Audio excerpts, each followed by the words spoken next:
Chers téléspectateurs chrétiens d'ici et d'ailleurs, merci de nous retrouver sur La Foi chrétienne. La Foi chrétienne, votre émission d'échange, de partage, mais surtout d'enseignement sur des sujets liés à la vie chrétienne. Dans ce nouveau numéro de La Foi chrétienne, nous allons aborder un thème fondamental de la vie du chrétien. Il s'agit de la personne du Saint-Esprit. Le Saint-Esprit dans la vie du chrétien, son rôle, ses manifestations, nous en parlons dans un instant. Merci de rester avec nous.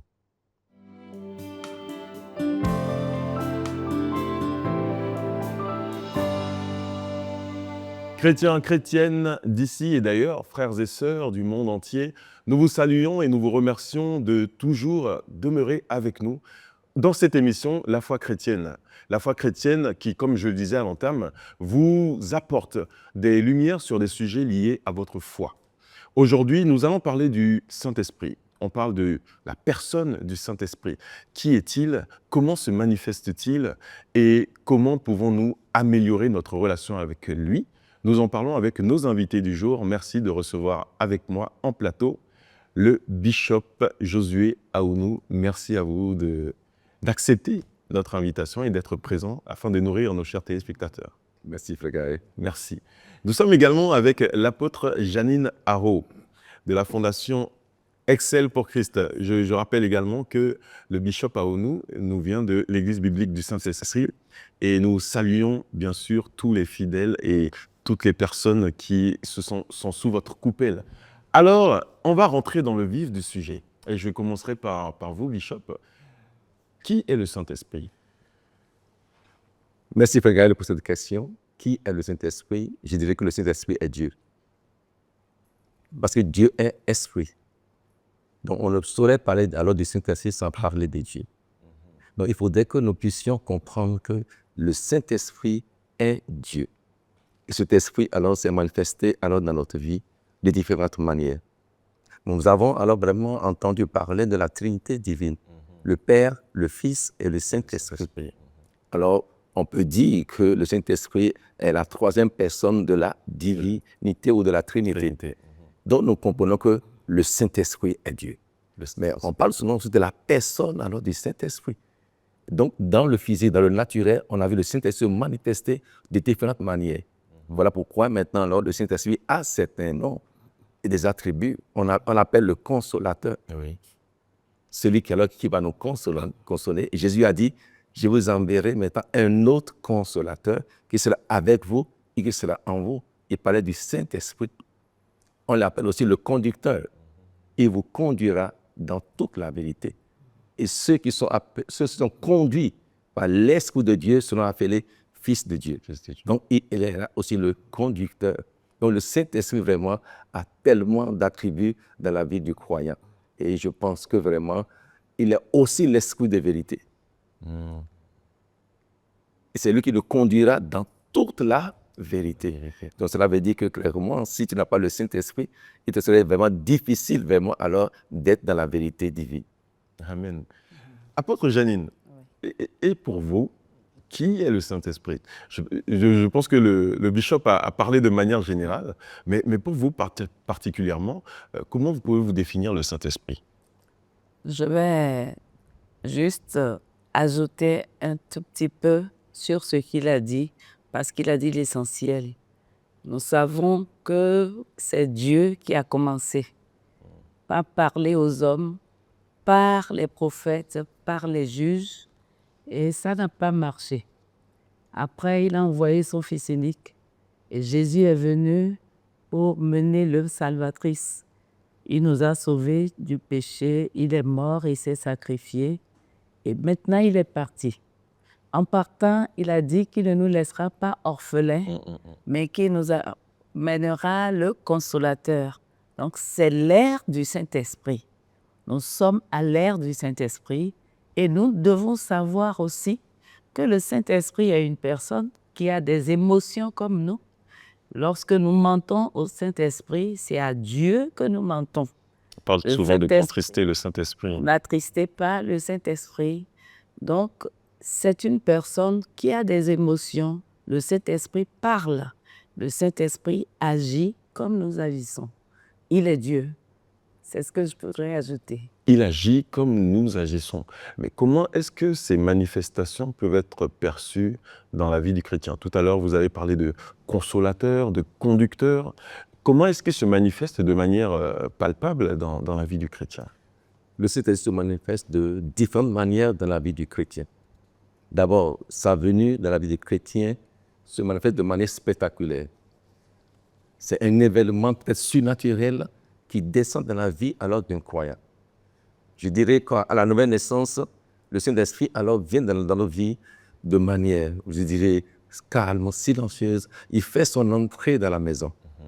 Comme la Bible déclare, je me tiens à la porte, je frappe. Quiconque entend mon voix et ouvre la porte, j'entre chez lui, je soupe avec lui. Et donc, quand nous ouvrons la porte, ça veut dire que quoi? Nous croyons en lui, nous l'avons accepté, il fait son entrée, il demeure en nous. Et souvent, alors, c'est souvent sa manifestation extérieure. Mais des fois, il y a des manifestations dans la vie de certaines personnes. Mais lorsque vraiment, alors, nous recevons maintenant le revêtement du Saint-Esprit en nous, il vient avec toute sa puissance pour nous équiper, pour nous impacter et pour nous préparer maintenant à être alors des témoins dans ce monde physique. N'oublions pas que alors Dieu nous a établis sur la terre comme étant aussi des dieux. Il dit, vous êtes des dieux. Et qu'est-ce qu'il peut alors faire de nous des dieux? C'est l'Esprit de Dieu qui s'incarne en nous, qui nous fait aussi des dieux. Cette idée, parce que nous sommes à l'image de Dieu, à la ressemblance de Dieu, et nous fait alors des dieux sur la terre. Et étant Dieu, alors nous pouvons faire tout ce que Dieu fait. Amen. Donc c'est pourquoi aujourd'hui, et je suis ici avec alors l'apôtre, mais aussi une prophétesse, et qui alors par qui Dieu parle.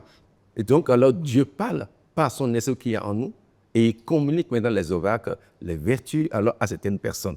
Donc le Saint-Esprit en nous se manifeste de plusieurs manières. D'abord, nous imparter, nous équiper, nous remplir, et nous donner alors l'aptitude maintenant alors d'agir en son nom. Ici, alors je vais parler maintenant du plein miracle, alors qui c'est des disciples qui s'est manifesté dans Actes chapitre 3. Cela ne s'est pas passé sans le Saint-Esprit. Il y a eu la promesse dans Actes 1, 8, vous recevez une puissance. Alors je dirais que, alors vraiment, le Saint-Esprit est puissant. Quand il vient en nous, il nous communique sa puissance. La force, oui. Oui, et quand les disciples, alors vraiment, dans la chambre haute, alors ont reçu le Saint-Esprit et ils sont sortis, ils ont su qu'il y a quelque chose de nouveau dans leur vie. Ils n'avaient plus peur. De l'esprit, et alors les langues de feu sont descendues sur eux, ils se mis à parler en d'autres langues. Les gens les écoutaient dans leur langue maternelle. Ils disaient, waouh, il y a eu un étonnement, et d'autres étaient surpris, d'autres disaient, se moquaient, ils sont remplis du vin. Mais quand ils sont sortis, ils ont vu le paralytique qui était à la porte, qu'ils voyaient souvent, mais ça ne leur disait rien du tout. Mais quand la puissante annonce de Dieu est descendue sur eux, il les a revêtus. Cette fois-ci, puis les gens, quand ils ont vu, alors le paralytique, ils sont arrêtés. Nous avons ce qu'il faut pour changer la vie de cette personne. Alors, lui, il demandait le monde. Il dit, nous n'avons ni or, ni argent à te donner, mais nous avons autre chose. Il dit, ce que j'ai, je te le donne. Il dit alors, au nom de Jésus, lève-toi et marche. Il l'a touché et il s'est levé en même temps. Donc la puissance de Dieu qui était celui qui l'a revêtu, qui l'a donné alors vraiment cet équipement, a été transféré dans la vie maintenant du paralytique. Et aussitôt, il s'est levé. Donc nous voyons là vraiment, par la puissance de Dieu, on peut faire beaucoup de miracles. Et ailleurs, nous voyons également que des gens ont reçu le Saint-Esprit juste par imposition des mains. Et donc alors, ils ont imposé les mains aux des personnes, et puis il y a eu des manifestations, des guérisons, des délivrances, d'autres alors parlaient aussi alors en esprit. Et donc le Saint-Esprit vraiment a différentes manifestations dans la vie des croyants, l'équipement, l'impact, et aussi maintenant alors la transmission qui peut se passer d'un individu, un vase qui est rempli, un vase qui est vide, pour que sa vie soit transformée. Donc c'est ainsi que se manifeste, donc, même au travers des apôtres, on a vu à quel point ils étaient remplis du Saint-Esprit et qu'en sortant, c'est comme s'il n'y avait plus aucune peur en eux. Parce qu'on sait que quand Jésus est mort, tous ils se sont dispersés. Mais à votre niveau, comment est-ce que vous pouvez expliquer qu'un homme peureux qui est aussi craintif que l'étaient les apôtres à ce moment-là aient pu simplement, au travers de cette rencontre, voir leur vie complètement se transformer, complètement chamboulée, à ce point. C'est ce que le bishop a dit en citant Acte 1:8. Vous recevrez une puissance. Le mot puissance est très important. Lorsque la puissance intervient, la vie de la personne à l'extérieur change. La peur disparaît et la personne devient une personne d'influence. Et je voudrais ajouter que le Saint-Esprit, lorsque nous sommes venus à Christ, est déjà en nous. Notre corps devient son temple. Mais le travail qu'il fait en nous, c'est un travail de transformation. Nous avons besoin d'être transformés. Nous avions tel caractère, tel mode de vie. Et le Saint-Esprit nous convainc à l'intérieur qu'il faille changer. Ça, là, c'est très important. Et beaucoup négligent cela et prennent le second côté, qui est le côté de la puissance du Saint-Esprit sur nous. Acte 1:8, c'est la puissance du Saint-Esprit sur nous. Lorsqu'on voit Samson, lorsque l'Esprit de l'Éternel vient sur lui, il fait des choses inimaginables. Mais à l'intérieur, la transformation de vie a peiné. Donc, les deux doivent aller de pair. Maintenant, lorsque les disciples avaient paniqué à la mort du Seigneur Jésus-Christ et que le Seigneur leur a dit d'être dans la chambre haute en train de prier, que l'Esprit va venir. L'Esprit est venu, comme il a dit, avec puissance. Des langues semblables à des langues de feu se sont posées sur chacun d'eux. Et on a vu. Ils ont parlé des langues que les autres comprenaient, et les langues qu'ils ne comprenaient pas eux-mêmes. Et le Pierre qui avait renié Jésus par le passé s'est levé avec hardiesse et a fait sa toute première prédication. Des milliers de personnes se sont données à Christ. Donc, c'est cette puissance-là qui nous pousse à avoir un zèle pour l'Évangile, un zèle pour la mission. C'est cet esprit qui nous pousse, lorsque nous voyons un malade, à prier pour le malade. Et la foi est dans le malade est guéri. Nous pouvons prophétiser, nous pouvons aller de lieu en lieu, prêcher la bonne nouvelle et les signes nous accompagnent. C'est ce Saint-Esprit qui nous permet de prêcher, qui nous permet d'enseigner, de sortir des rémas de la parole de Dieu. C'est cette puissance, c'est de cette puissance qu'il s'agit. Donc, lorsque vous ratez cette puissance, vous avez tout raté. Vous pouvez vous dire chrétien, mais vous avez raté l'essentiel. Amen. Donc, vous recevrez une puissance venant du Seigneur et vous serez mes témoins dans cette vie. Alors, chers téléspectateurs, vous êtes toujours sur La foi chrétienne. Aujourd'hui, nous parlons de la personne du Saint-Esprit, la troisième personne de la Trinité, qui est Dieu et qui transforme les vies. Merci à nos invités qui sont là et qui, avant la fin de cette émission, vont partager avec vous leurs semences sur ce thème si profond et si indicateur du chemin sur lequel le Seigneur souhaite nous voir passer. Donc, restez bien jusqu'à la fin pour recevoir les semences de nos invités.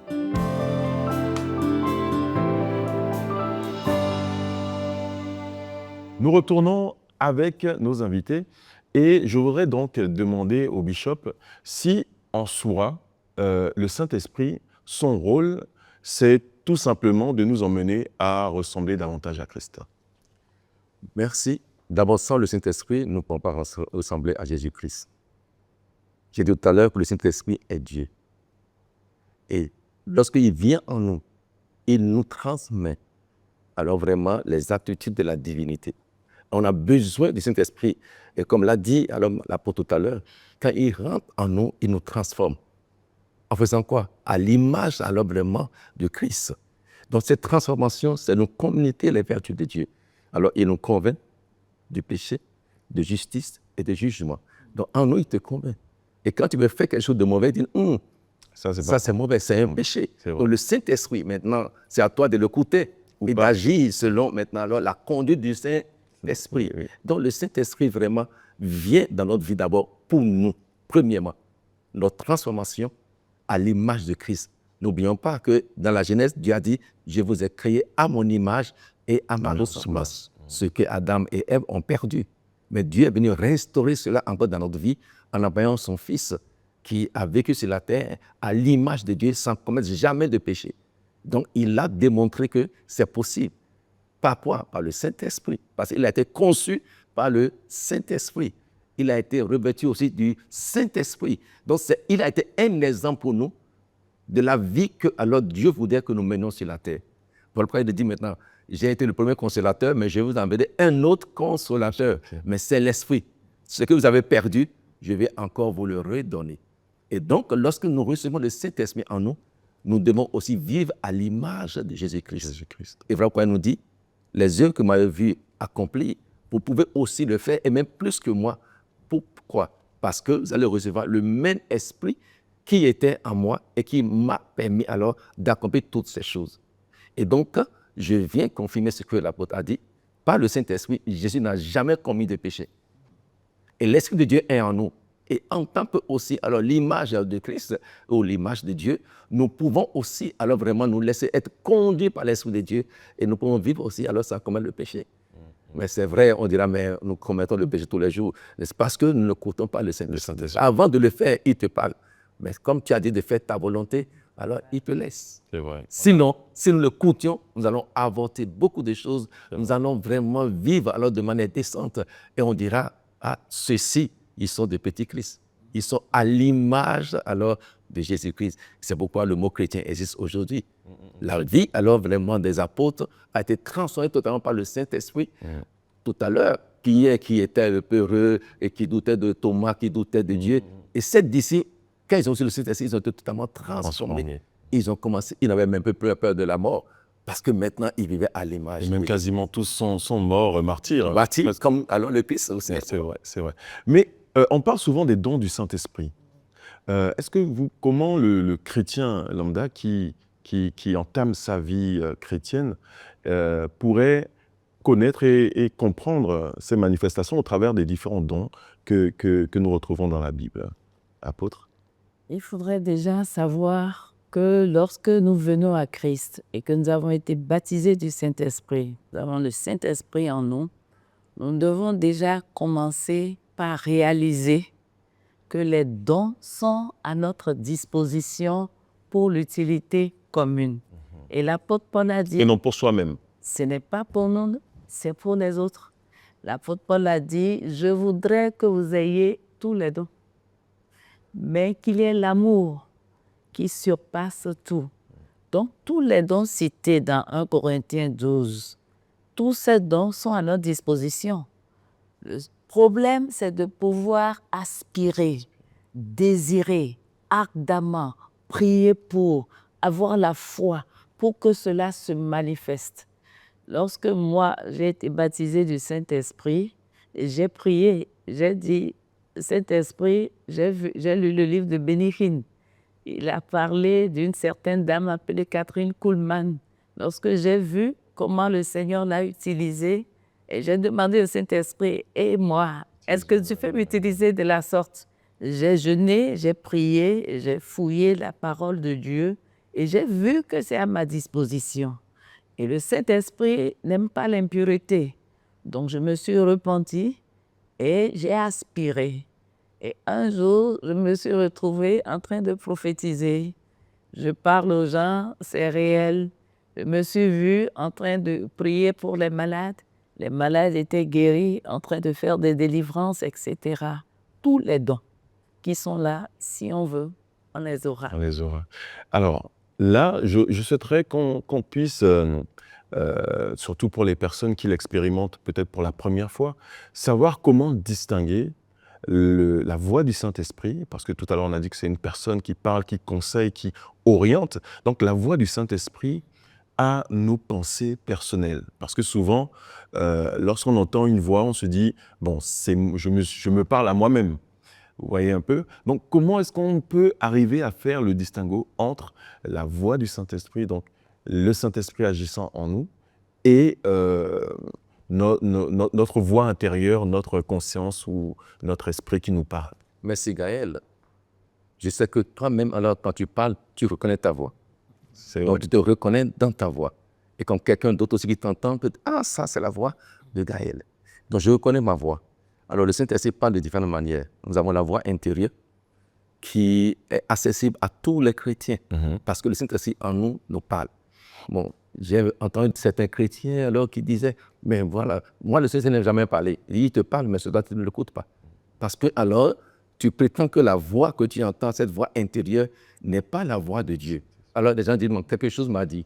Mais c'est quoi quelque chose qui t'a dit? Cherche à creuser pour voir quelle est la chose alors qui te parle. Maintenant, si tu es chrétien et le Saint-Esprit est en toi, dis, mais je n'avais pas ça avant. Maintenant, certainement, c'est le Saint-Esprit. Donc, tu prêtes oreille à la voix intérieure. Deuxièmement, tu dois alors s'assurer que c'est vraiment l'Esprit de Dieu. Parce que tout ce que le Saint-Esprit te dira sera conforme à ce que la Bible t'a déjà dit. Donc, il faut confronter ce que tu as reçu par rapport alors à la parole de Dieu. Parce qu'il y a aussi le diable qui peut aussi parler. Il y a les mauvais esprits dans la vie des personnes qui leur parlent également. Donc, nous devons maintenant confronter ce que nous avons entendu par la parole de Dieu. Et la Bible dit aussi, avant de prendre un témoin comme vrai, donc avant de dire que cette voix intérieure est vraie, elle est divine, il faudrait avoir le témoin de 2 ou 3 personnes. Donc, essaie de voir aussi, est-ce que peut-être tu parles avec quelqu'un et le sujet, alors que tu entends dans le cœur, il aborde le sujet. Donc, le Saint-Esprit peut confirmer que c'est lui qui parle. Il a permis qu'il puisse parler de ce sujet. Il y a maintenant alors la voix audible. Tu entends alors distinctement alors la voix de Dieu. Moi, je l'ai regardé pendant 6 mois, la voix audible. J'ai écrit alors vraiment, j'ai rempli des pages où il parlait alors de ma vie, de ma destinée, tout ça là. Et j'entendais la voix de Dieu audiblement. Et donc ça, c'est les manifestations qui ne sont pas données à tout le monde, et particulièrement pour certaines personnes. Et ça peut aussi arriver à quelqu'un aujourd'hui qui a reçu par le Saint-Esprit que Dieu lui parle de façon audible. Dieu nous parle aussi par les circonstances. Il faut être sensible dans les circonstances dans lesquelles alors tu te trouves. Et le Dieu te parlera à travers les circonstances de la vie. Donc c'est à nous d'être attentifs alors vraiment au Saint-Esprit, à sa manifestation et à sa voix. Et ce voix maintenant intérieure, c'est souvent une voix douce et calme. Et moi, j'ai expérimenté quelque chose. Alors, un jour, j'étais en train de jeûner pendant 40 jours. C'est la première fois que je jeûnais pendant 40 jours à l'eau, sans pouvoir manger. Pourquoi? Parce qu'il a été dit que ma femme ne pourrait pas concevoir selon la médecine. Et j'ai prié, Seigneur, tu dois faire quelque chose. Mais pendant alors de ces 40 jours, j'entendais des voix et non celles de Dieu. J'entendais des voix audibles. Mais c'était un oiseau qui parlait par sa voix audible. Et chaque matin qu'il venait, il m'appelait par mon nom. Heureusement que le Saint-Esprit en moi me dit non, ce n'est pas moi. Mais la voix audible de Dieu, je l'ai entendue la fin de mon jeûne, la nuit de 39 par 40e jour. Et Dieu m'a parlé audiblement, mon fils. J'étais déjà exaucé. Et c'est à partir de ce moment-là que la sensibilité à la voix audible de Dieu a été manifeste dans ma vie. Amen. Donc, il faudrait que nous ouvrons notre cœur et notre entendement spirituel pour recevoir ce que Dieu est en train de nous dire. Et souvent, lorsque tu pries, tu parles au Père, attends que le Père te parle. Alors, reste dans le calme pour écouter la voix de Dieu. Ce que beaucoup de gens ne font pas. Voilà pourquoi ils n'entendent pas la voix. Souvent, on demande. Quand on va prier, on fait beaucoup de demandes, de réclamations, et sans forcément chercher à écouter ce que Dieu... on va finir, avant de passer à la semence, simplement nous donner pour vous, en 3 mots, comment vous définissez le Saint-Esprit. En 3 mots, ce qu'il représente pour vous, comment vous le caractérisez. Je dirais, il est mon Dieu. Il est celui par qui j'agis. Il est celui qui me guide, qui me conseille. Il est mon tout. Amen. Chers téléspectateurs, nous sommes déjà malheureusement au terme de cette belle émission avec nos chers invités. Nous avons parlé du Saint-Esprit, de sa manifestation et de sa présence dans la vie des chrétiens, du chrétien.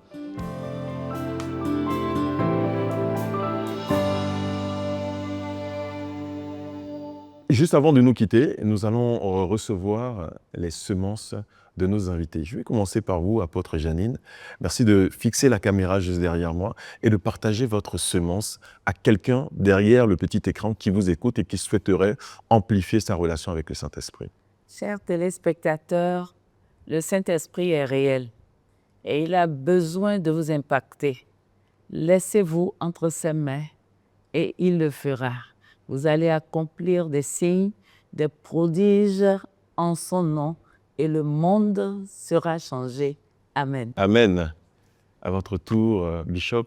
Merci, chers téléspectateurs. Je dirais, le Saint-Esprit est Dieu. Dieu te l'a promis. Il voudrait que tu reçoives également sa puissance. Je voudrais que tu fasses comme les disciples. Va dans ta chambre haute, désire ardemment le recevoir, tu l'obtiendras. Quand tu sortiras, tu vas faire aussi des prodiges. Tu vas alors guérir des gens.